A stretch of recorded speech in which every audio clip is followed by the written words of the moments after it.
guys want to know the truth about this trade war with China? What position they're in for this mess? How ready they are for this tit-for-tat game with the tariffs? I'm going to paint you the full picture here, and there's so much going on under the surface. I'm really interested to see what you guys think. Let's stay focused on the most important fundamentals here, which is that because of President Trump's action to protect and defend our national security and our manufacturing base, the entire world that has abused and misused and mistreated the United States is now coming to the table to establish a new and fair global trading framework. I thought I had a grasp economically of how this would all play out, but there are some fundamental details that change the game of this potential trade war completely. And as per usual, the media is just glossing over it. The rich world was a population column from 1945 to 1992. And with the end of the Cold War, the developing world became a column in 1992 until now. The problem is that this is all temporary because birth rate keeps dropping, people keep living older, and your column eventually inverts into an open pyramid, upside down. And now you no longer have children, you no longer have a replacement generation at all.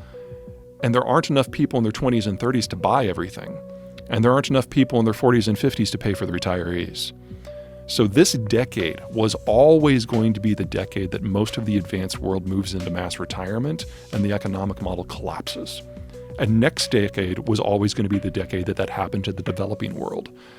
And we find out recently that the Chinese have jumped the ship, and this is their last decade too.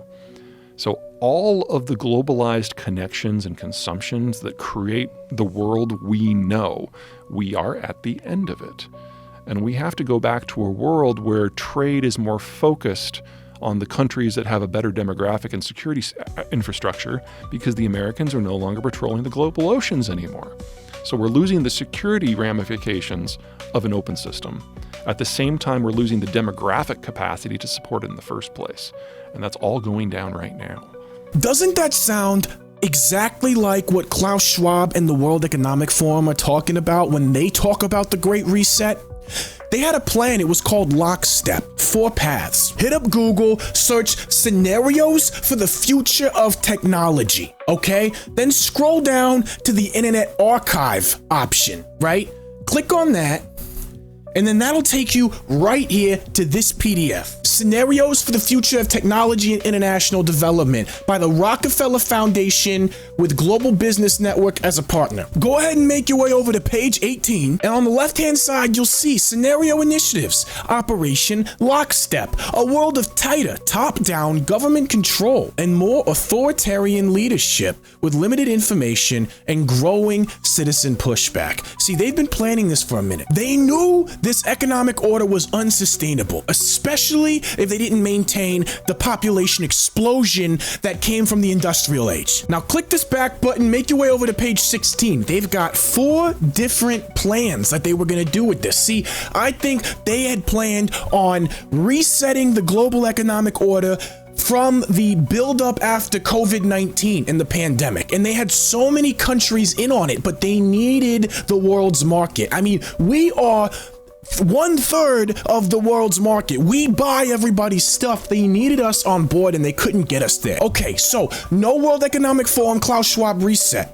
All right, well, our current economic system is still unsustainable, and we are already at that tipping point, and at this point, we're a couple years late for the switchover, so something needs to happen. And what's wild is this message is nothing new. People have been saying this for decades. You guys remember Ross Perot? Remember that giant sucking sound?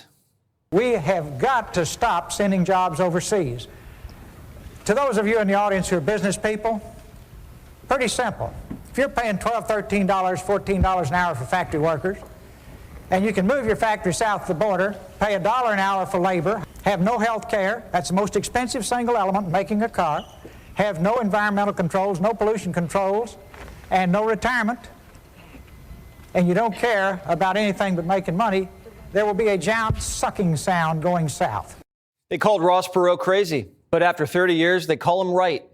Bubba was wrong. He signed NAFTA, and the giant sucking sound came from the South. And then he signed the China deal, and the giant sucking sound came from the East.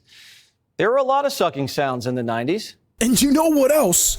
You got to hear Chuck Schumer back in the day, bro. This is hilarious. We are fed up, Mr. President, The Chinese should play by the rules once and for all. But how can we stand by as millions of American workers lose their jobs, as thousands of American companies can't compete fairly? No one seeks political advantage.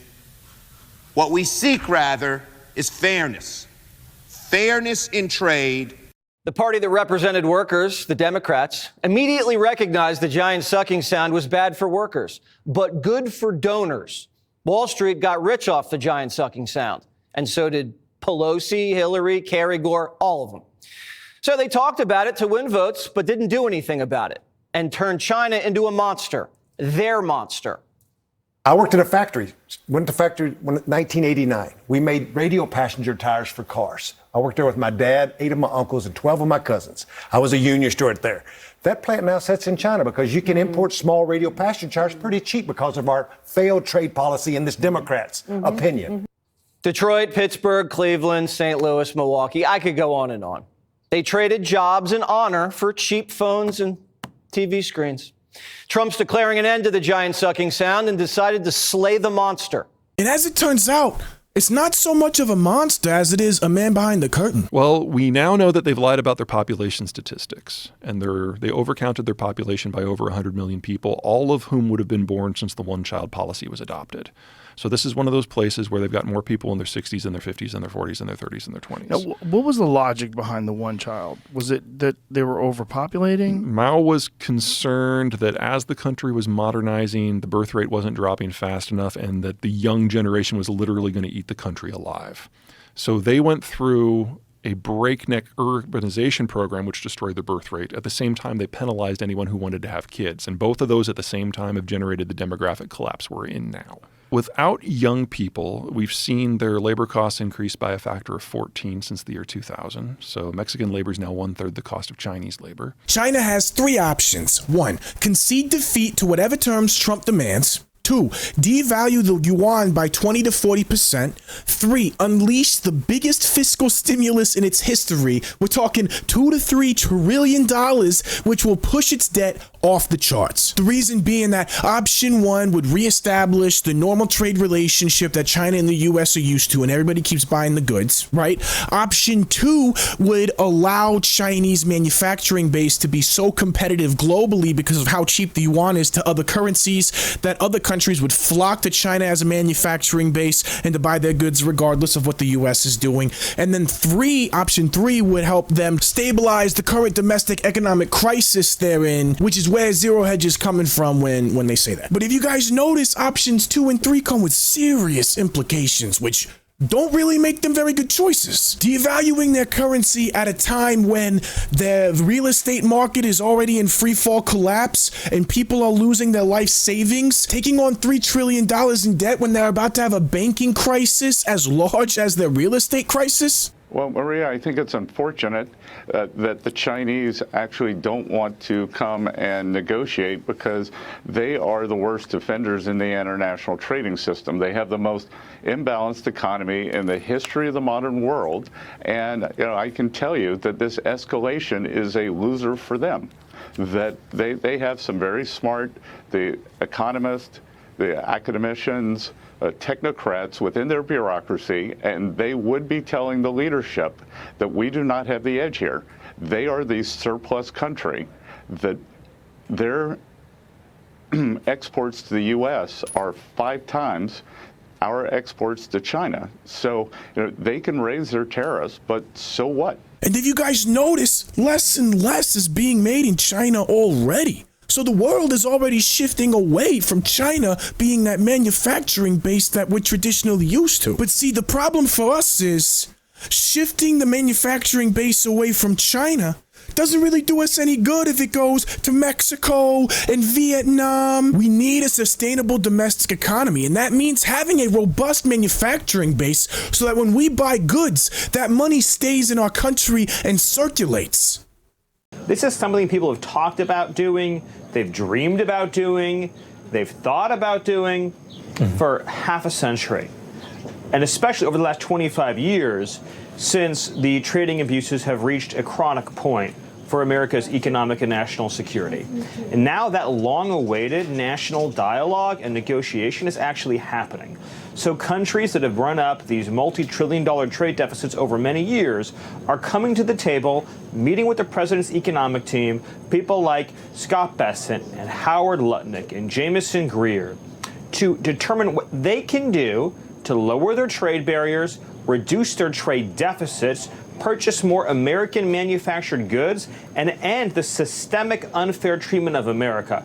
At the same time, the president is focusing on the number one bad global actor responsible for these trading imbalances, responsible for the erosion of our manufacturing base, responsible for the undermining of our domestic and national security, and that's China, because their industrial policies in a very targeted way have focused on dismantling the American industrial base. And that's the reason why so many of our factories and plants have been shuttered over all these years. President Trump is correcting that. If you liked the video, I appreciate a little like and subscribe. Maybe share the video with someone you know. You guys rock. I appreciate you, and I'll see you on the next one.